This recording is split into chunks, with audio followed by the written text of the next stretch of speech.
Hey folks, it's Ted Cantu right here with the Miracle Mind Shift.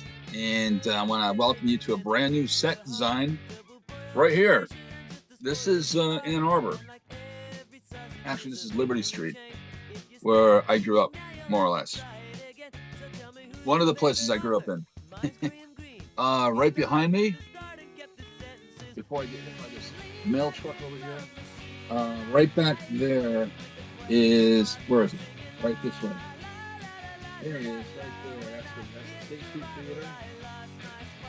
Saw many midnight movies there. Saw the big rock and roll symbol there. And Animal. Wow, crazy nights. Over here is the Michigan Theater, right this way. Where is it?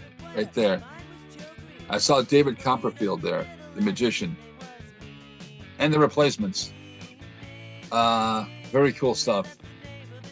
And over here is, where is it? See, I go right and this thing goes left. So this is like the weirdest angle. Okay, over there is the Nectarine Ballroom someplace. It was around here. Saw a black flag there. Husker Du, Dead Milkmen, Henry Rollins, of course. And who else did we see there? I saw some really crazy stuff there. Oh, the Romantics. And I'm trying to think who else. We saw some really cool stuff there, though. It's been a long time. Anyway, welcome to the show.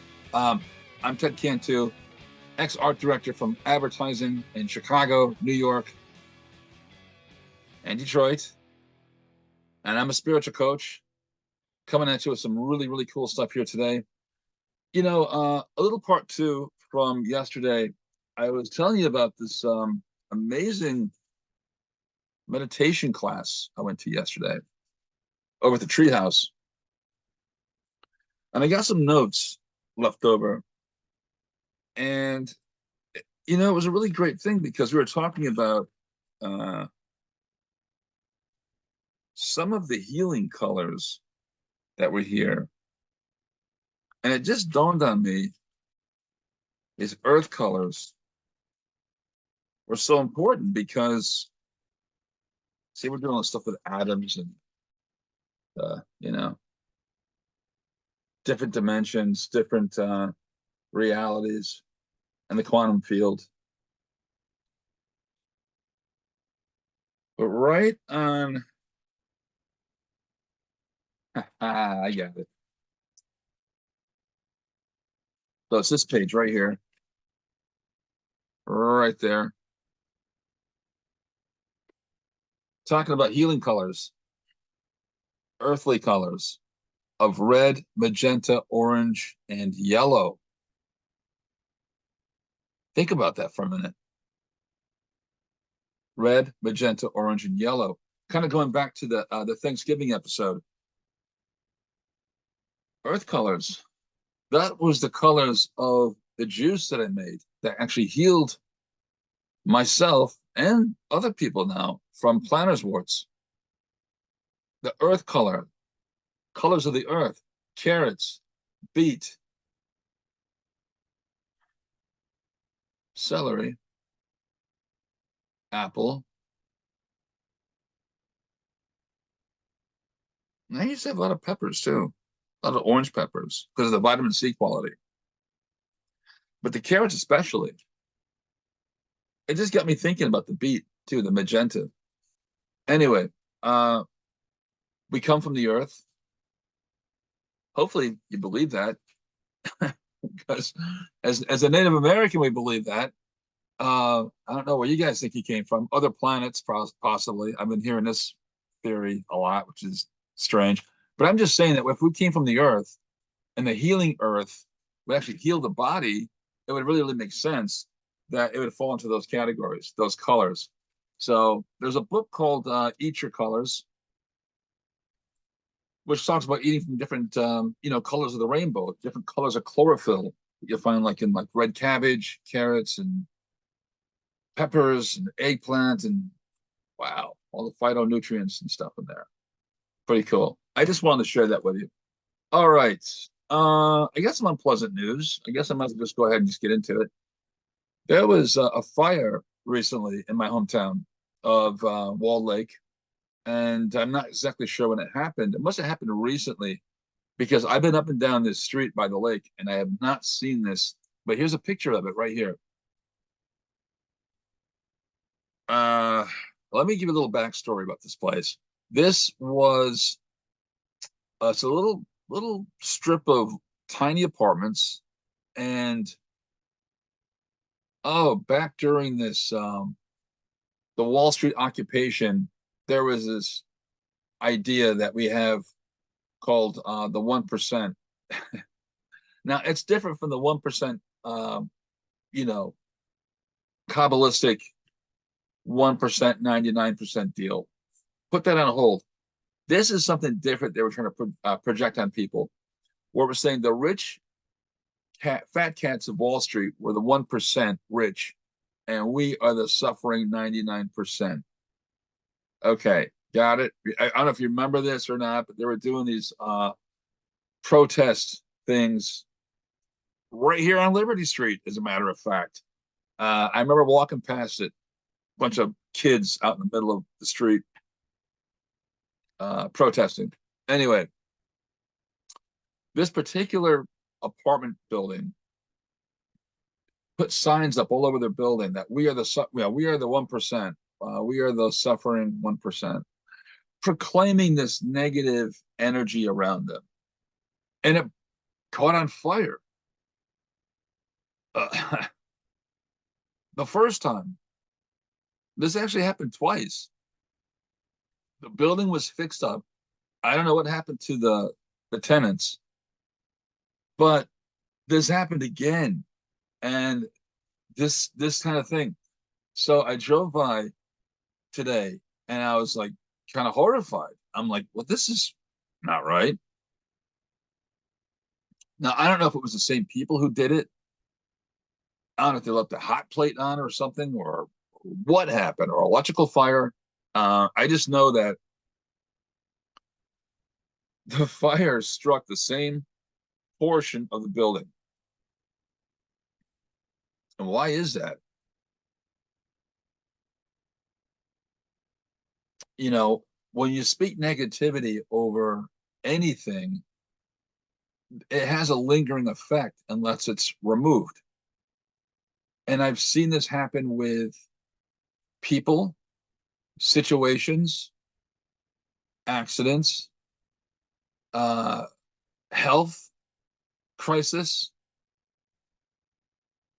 family squabbles. People say, well, if I didn't have bad luck, I wouldn't have any luck at all. Unbelievable. I refuse to let negativity rule the day for me. Absolutely refuse, because I've seen it in action. And this particular action is just really sad. But it always startles me when I see it. And it always gets me thinking about the derivatives of an effect. Actually, Dr. Joe Dispenza talked about that in his book, Becoming Supernatural. After effects. You got to clear the problem. You got to clear the negativity, and you got to clear the energy so it doesn't repeat. Hmm. All right. I'm going to leave that one there. So that was on my mind today. All right. So the new year, it's a brand new year. We're going to go into raise your vibration. I had to wrestle this away from a friend of mine because they were using it as a coaster for their coffee. And I decided it was much better off back in my possession because I'm a jerk. And I gave them a coaster as I took my book back because I have better use for it, much better use for it. Anyway, these are 111 practices to increase your spiritual connection by Kyle Gray. All right, we're on day 80 of the Miracle Mind Shift. What that basically means is I have been on a mission to document the process of basically scrubbing and cleaning my subconscious mind and removing all negative programming from teachers, uh, family members, professors, psychotic girlfriends, and neighbors, and roommates, and you name it, man. I just got this gigantic universal toilet, and I flushed it all away. And I feel 100% renewed, reinvigorated, and ready to take on the world. So Kyle Gray says this about raising your vibration. And I'm going to go through some of the practices a little bit. Hopefully, I won't get too long-winded. I tell this to you every day, and I end up talking way too much and giving you way too much information. But as we always say on the Miracle Mind Shift, get yourself one of these. It's a notebook. And get yourself one of these. It's a pen. And you want you to take notes because I had the tendency to talk quite a bit. And you'll be able to use some tools today and to be able to help yourself in your spiritual journey. So Kyle Gray, author of Raise Your Vibration, says, having a daily spiritual practice is the key to developing your spiritual skills, gifts, and qualities. And when you take the time to acknowledge who you are, focus your mind, and meditate, you create a room in your life to grow, and you encourage your heart to open up and connect deeply with the flow of life. See, this is much more useful as a book than it is a coaster. Don't you agree? All right. Okay. Let's start basically. So it's the new year. A lot of you have resolutions, and I almost said revolutions. Hopefully some of you do, for a better world. We need it. It's a dark world, right? So taking it one step at a time. Right now is a gift, and that's why it's called the present. Let me just read one paragraph here. There is no place more powerful than the present moment. This very moment is when you are at your most powerful. But most of us choose to think about our past or what we need to do next. And this is about getting back to the present moment. So that goes into this vibration exercise. Okay, so today's a gift. It is the present. And I had a thought about that during my meditation class yesterday at the treehouse. And I really believe that you can't go back. It serves no purpose. And you really can't go forward without acknowledging where you are. And being grounded is very, very important. Understanding where you are.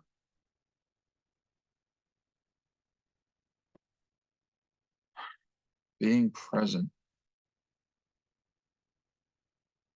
Now, I thought about this very deeply when I was in meditation, because we had different ways of grounding ourselves when I was studying out in Bloomfield Hills.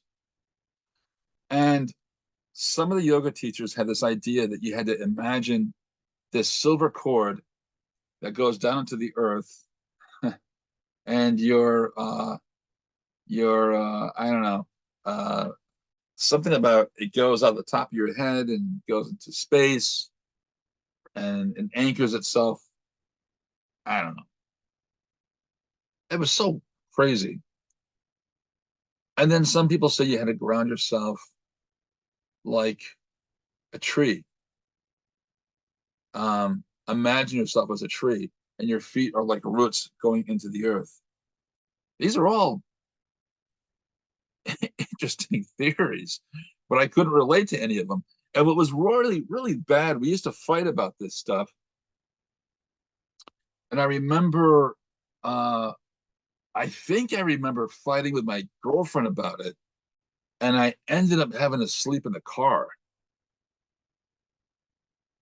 And it was just like a total nightmare. All right. So yesterday we talked about how to ground yourself. And here's what we did.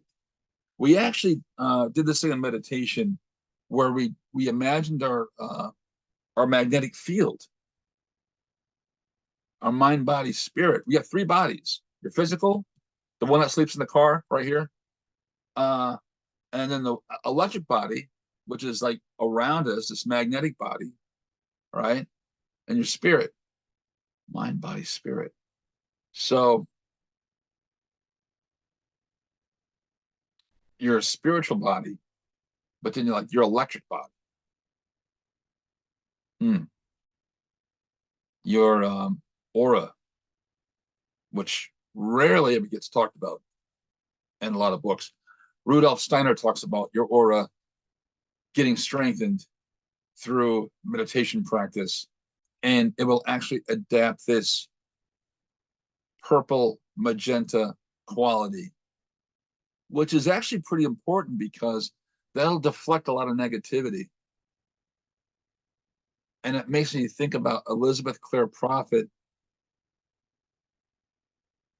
and the Summit Lighthouse, where they believe in that body quality called the violet flame.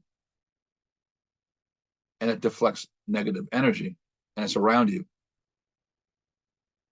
That makes more sense. And as you meditate and you go from the inner person to the outer person, and we did a little bit of a demonstration yesterday on camera where it goes as wide as the street, bigger than the city, bigger than the state, and it goes out and you just exercise it. You breathe it in and you breathe it, uh, breathe it back in. Over 10 minutes or so, you go through this exercise where you go out and then you come back in. It's said that Jesus Christ had an aura the size of the world when he walked. He had that much magnetic power and energy. And he was very sensitive to anybody who was close to him. That remember when they touched his cloak, he could feel it. He could feel somebody took the energy out of his cloak. Yeah, it's based on something. That's right in the gospel. And he didn't know who touched his cloak. And he said, "Who touched me? One of you touched me." And the person apologized. Of course, Christ healed him. So that's interesting stuff to me. It's interesting too, and I don't know what your beliefs are because we all come from different places. I was actually fortunate enough to study with some Christ yogis from India, and they came to our town. I believe I was in Troy, and I met these amazing people, and they wear like these silk robes, like Christ. That's why they're called Christ yogis. They got this energy that has to be protected, and it's these silk robes that contain the energy around them. We meditated with them. Got a strong charge on it. I remember that was a really cool experience. That was a good 10 years ago or so. You don't think about your energetic body, you just think about your physical body. Like, oh, like the 1% reality that we're just talking about. Oh, everything is happening to me, poor me. Oh, woe is me. Uh, Instead of thinking about your protection, your energetic protection. I think about that all the time, especially when I get on the street with you guys and you guys can't drive, save your lives. And there's accidents here all the time in 35-mile-an-hour zones. People get killed. and 35-mile-an-hour zones. It's a total mystery to me. I don't understand how or why that can happen. But there it is. And remember in the other book we talked about the accidental miracle? From this one, from You Heard a Bird, we talked about it. And I'll tell you what was so cool about it. The avoidance miracle, not the accidental miracle, the avoidance miracle. And that's the one where it's the most difficult miracle to really recognize because it involves knowing what didn't happen to you. So every day you don't get into a car accident or you don't get a ticket from the cops or you don't get like, oh, crazy psychotic driver on your rear bumper and he smashes into you. Whenever that stuff like doesn't happen, do you give thanks and say, wow, Holy Spirit or God or however you want to address the upper world, thank you for taking care of me today. Thank you for watching out for me today. How many of you do that? I do it all the time. I have no other explanation of why I'm still here on this earth other than to just give a great big thank you to the upper world for making it possible.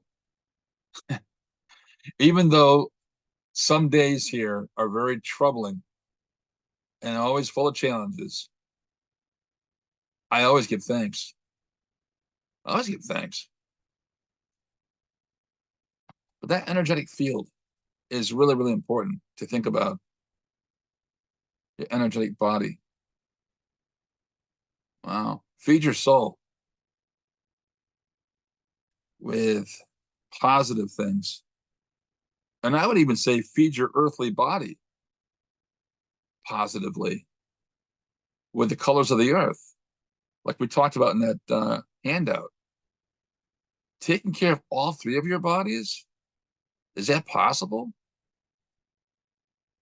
Do you ever think about that? You got three of them. Nurture your soul vibrationally with the gospel, good books, affirmations. Keep yourself strong. Magnetically, watch out for yourself that nothing harms your heart. We're not supposed to have magnets around us. We talked about that the other day, or around our head, our crown chakra. We want to keep ourselves magnetically sound. All right, let me bring on another principle here. And like I said, I'm just going to do a couple because that was about grounding yourself.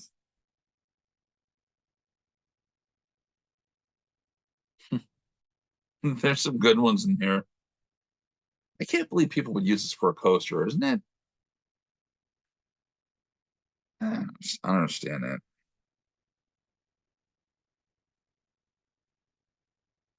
All right. Ooh. Mm. Abundance is a state of mind. I got to mention this quickly because I'm getting like bombarded by all of these millionaire people because it's the new year. And it's everybody from AI to crypto to, it's just, you don't know who's real and who's not. I've never heard of half these people. So, but the point is, when you want to ground yourself, you're encouraged to see the riches in your life and not just the material ones. Think about your health. Think about your spirit and your state of mind. And if you got your state of mind and it's you got all your mental faculties and you're holding it together, give thanks for that. You're not on like, gosh, what's all that stuff they used to put people on? I'm thinking like all those mind drug to control like ADHD and and your mental faculty. If you're not on any of that stuff, give thanks.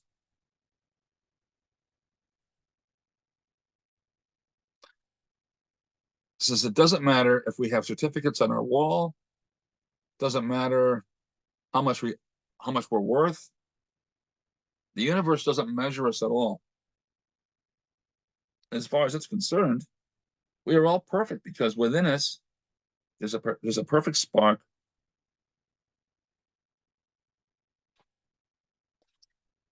We are an extension of divine love itself, and that's enough.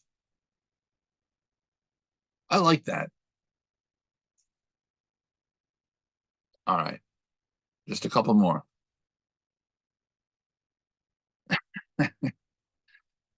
uh, that was crazy. Okay, so we're talking about the root chakra, and we're talking about a concept called flow. Is this flow? No, we're still in the grounding one. All right.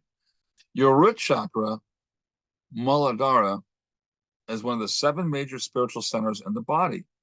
It's at the base of your spine and represents your stability, security, and connection to the earth and your loved ones and your ability to stand strong in this life. It's known to be red and the foundational color of focus of strength. All right, so the root chakra, that's represented by Ganesha in India. He waits at the root chakra, calling for us to come back to our childish, inquisitive, pure-hearted ways when we first come into this world. He's waiting for us to come back. Guards over our root chakra at the sacrum bone inside of your spine, your lower spine. That's your tailbone. That's also where the suppressed kundalini serpent waits. It's all coiled up energy that when it's released, it goes right through all of your seven chakra centers to the top of your head, onto the crown chakra, and to the upper world. I think this is the part where I'm supposed to say, if you believe in that sort of thing. That's what we used to say in Ann Arbor, if you believe in that sort of thing. I do believe in that sort of thing.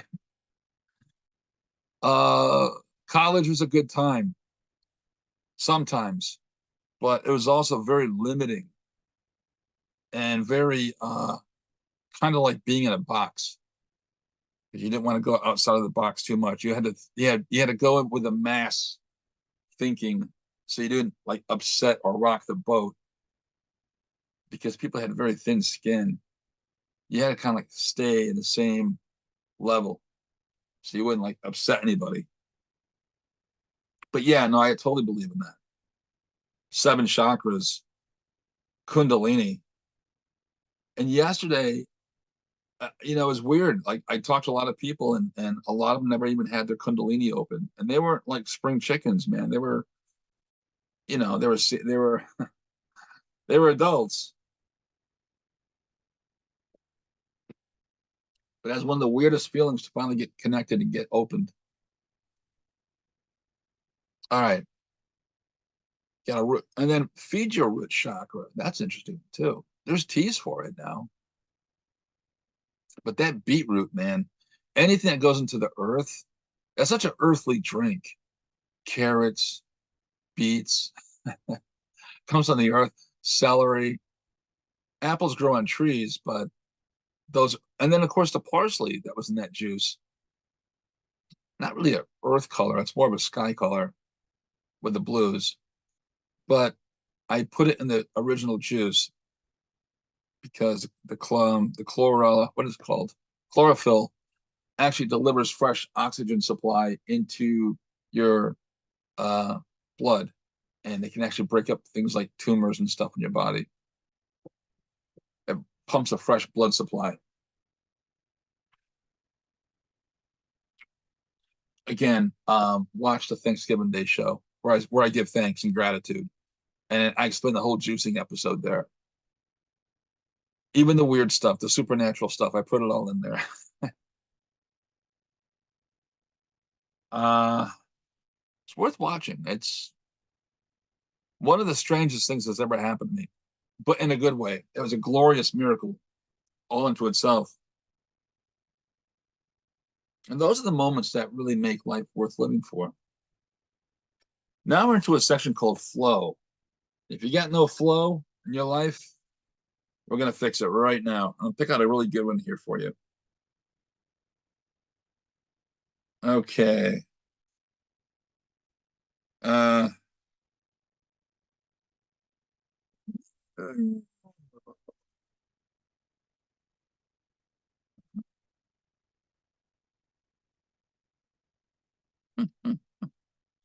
right, I'll do it. I'll do it. I'll do it. I'll do it. All right. Vibe number 18 on flow, page 75, talks about have a date with your desires. And it says desire is a powerful word. It's an intense, fluid, and exciting word. It's not just a word, it's a feeling, a sense for longing for something or someone, even a fantasy. In the past, we have all dropped our desires and left them by the wayside, but today that changes. The most important thing for you to know right now is that you are allowed to have desires and you are allowed to have cravings and you are allowed to experience those desires and cravings. We all want to get somewhere in life to reach our goals, and it's okay to want things and it's okay to strive for something, especially when you're on the highest road possible. So, when you have a desire for something, it's best to check if it's a healthy desire and ask yourself why you want it. And if it's because it's going to make you happy or a better person, that's cool. The truth is that no thing or situation can make you any more divine than you already are. But you are allowed to enjoy this world and the things that are in it. So just breathe with that for a moment, and you're allowed to have desires. Okay. Ah, watch this. Most people don't allow themselves to have desires because they feel they're being selfish. Okay, let's stop right there. And that might be the last one because I'm probably going towards a half hour at this point. Okay, so you see the street behind me, that's Liberty Street. Well, I came down there on a winter day. Uh, oh, it was a while ago, maybe like 5 or 6 years ago. And I came down there looking for some inspiration, which, in Metro Detroit, you're kind of limited when it comes to that. Sometimes Ann Arbor has pockets of cool stuff, great neighborhoods, and interesting shops. And I wanted to come around and dig around. And I had too much Detroit. I needed a big dose of Ann Arbor. So I came there on my own. I parked my car down by, oh, I want to say Main Street and near Carytown. So uh, I went to Zingerman's, my favorite deli in the whole world. One of them, I got probably several if I'm really honest, but in Ann Arbor, it's definitely Zingerman's.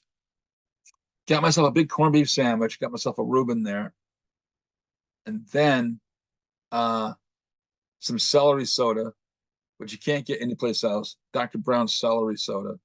I know it sounds weird, and I'm a weird guy, so that's what we drink. Actually, celery soda used to be pretty popular in Detroit. There was like three different places that actually made it at one time. You can believe it, back in 1911, something like that.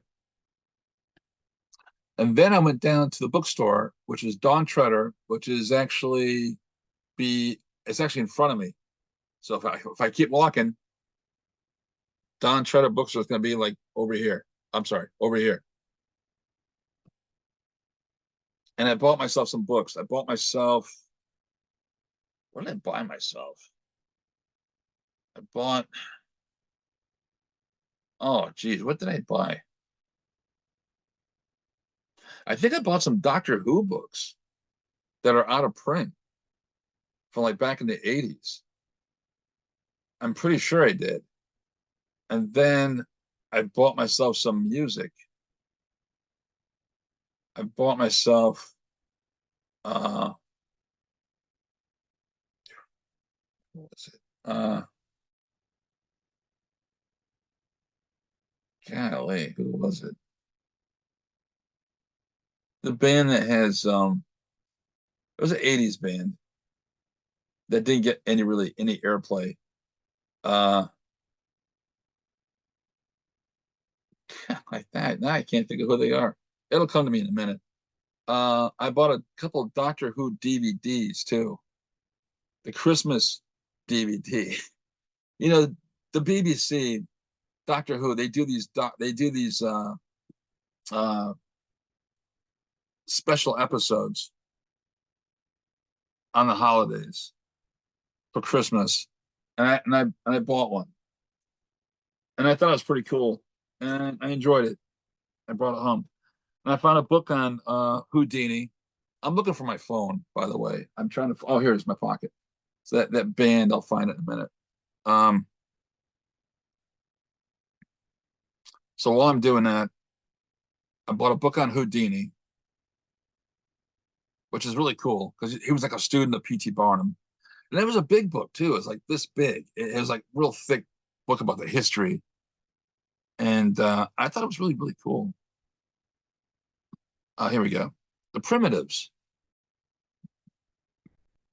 Really cool, peppy stuff.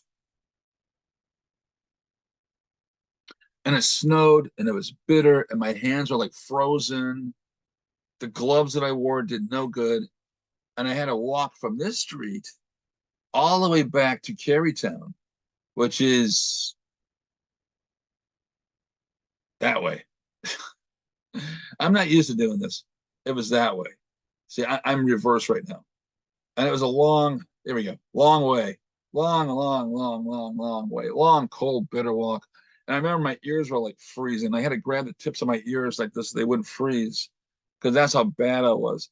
And I had a hat, but the hat did no good. The hat did no good at all. I should have had earmuffs. And I don't know how I suffered, but I went all the way back to my car.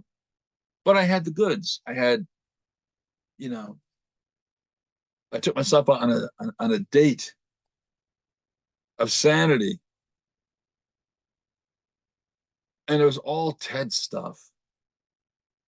And at a time where I should have felt guilty about it, I didn't because I really needed to get away and just to do my own stuff. And I was so happy that day. It was memorable to me because I hit everything on all cylinders. I got the music, I got my favorite food, I got favorite books, I got my favorite entertainment, and I allowed myself to be a kid and to really enjoy myself. I say that story because I don't think I really have too many days like that that I remember where it was that enjoyable. Uh, Kind of hard to top a day like that, but it raised my vibration. 111 practices to increase your spiritual connection. All right. So maybe if we were able to think of ourselves as special and unique, instead of thinking ourselves as victims, that thing would not have happened, that fire. But my gosh, it happened twice in the same exact spot. And when stuff like that happens, I look at things like that now and go, oh, yeah, that's why it happened. How else could it have happened? That had to have happened that way because of the way they were thinking. There's no other way that could have worked out. Ho'oponopono comes from Hawaii, and Dr. Lin always talked about cleaning. Clean, clean, clean. Clean your energy, clean your vibration. And I'm starting to really think now, clean all three of your bodies. People talk about going to a cleanse their body. They talk about cleansing their uh, health. They talk about cleansing, losing weight. Like that's the only thing they got to clean. No, you got to clean your energy too, your subconscious mind, all the negative programming that people have dumped on you that you're carrying around. You can't see it, but you know who could see it? Moses from the Old Testament. I heard that he used to smudge his people in the morning and clean them, and with sage, I believe it was. Now, I know a lot of people talk about white sage and all this stuff. I heard also that it actually attracts spirits. So proceed with caution. Ask questions. Don't just accept what people tell you. Investigate and do your own homework. But Moses used to actually clean his people. That's what I heard every morning for, for like 40 years. All right. I think that's all I got for right now. I don't want to keep babbling and I want to keep this thing tight. So remember the cautionary tale of speaking over yourself in a negative manner and to watch out for your three bodies.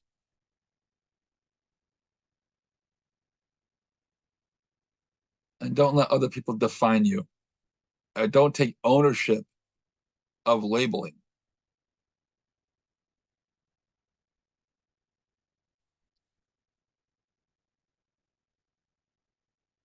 I don't want to say this, but I'll say it. There's a lot of music stores on the street. School Kids Records was over here. We had other ones too.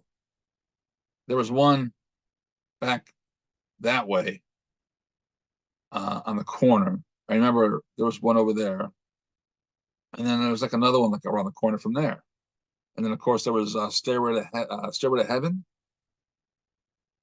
uh, rock and roll t-shirt shop, and Wazoo. Wazoo Records, I used to sell all my records there and get money back, then run back to School Kids Records and then get more records and tape them and go back. And it was a vicious cycle. But back in those days, there was Guns N' Roses and the idea called Use Your Illusion, parts one and part two. I never really understood that or what that was based on. I should probably look that up. But the idea of using your illusion, you got to remember that what we're seeing here on the spiritual realm is only 1%. Nothing's stable. And 99% around us is probabilities of great things that we can call into the quantum field and make manifest for ourselves. That's a different definition from what these guys are talking about before with the Wall Street. We're the 1%, we're the 99%. Victim mentality. I'm not talking about that. I'm talking about the quantum field. That's where all the cool stuff is. That's where all your health is, your healing, your prosperity, your wealth, finances, your peace of mind.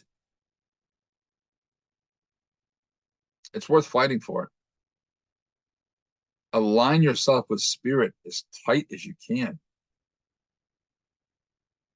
I'm not talking about negative qualities. I'm not even going to operate in that space because the outcomes are always terrible. I understand about having a backbone and all that stuff because I lived in the city, but I'm too old now to keep on fighting people. It doesn't even appeal to me. I'd rather make peace and walk with spirit because the days are much more fulfilling and enjoyable, and the answers will come. And your sleep life, like we talked about in the lucid dreaming episodes, will start to make sense. You sleep a third of your life away. But when that part of your life starts to make sense with your daily life and it starts to integrate holistically, and I'm talking from experience, I'm not just using buzzwords from soccer moms trying to make you feel good about yourself. I'm talking about actually doing the work and seeing the results of it. All right, I'm going to leave it there. If you want to reach out to me, you can. I am Ted Cantu. I can be found at 248-277-6141. And also my email is tedcantu@gmail.com. And my website is tedcantu.com. We'll make it real simple for you. And we got a study home course and some coaching for you. If you got some troubled areas and you want to get some solutions and just build yourself up on the 3 bodies that we talked about, we can do that. And you're going to experience your own miracle mind shift. And with that, I'm going to let you go. And I wish you a good evening. Lots of peace. And a happy 2024. So remember, if I can overcome all my problems, you can too. And I want to thank you for watching today. And I wish you the best. And I'll see you online.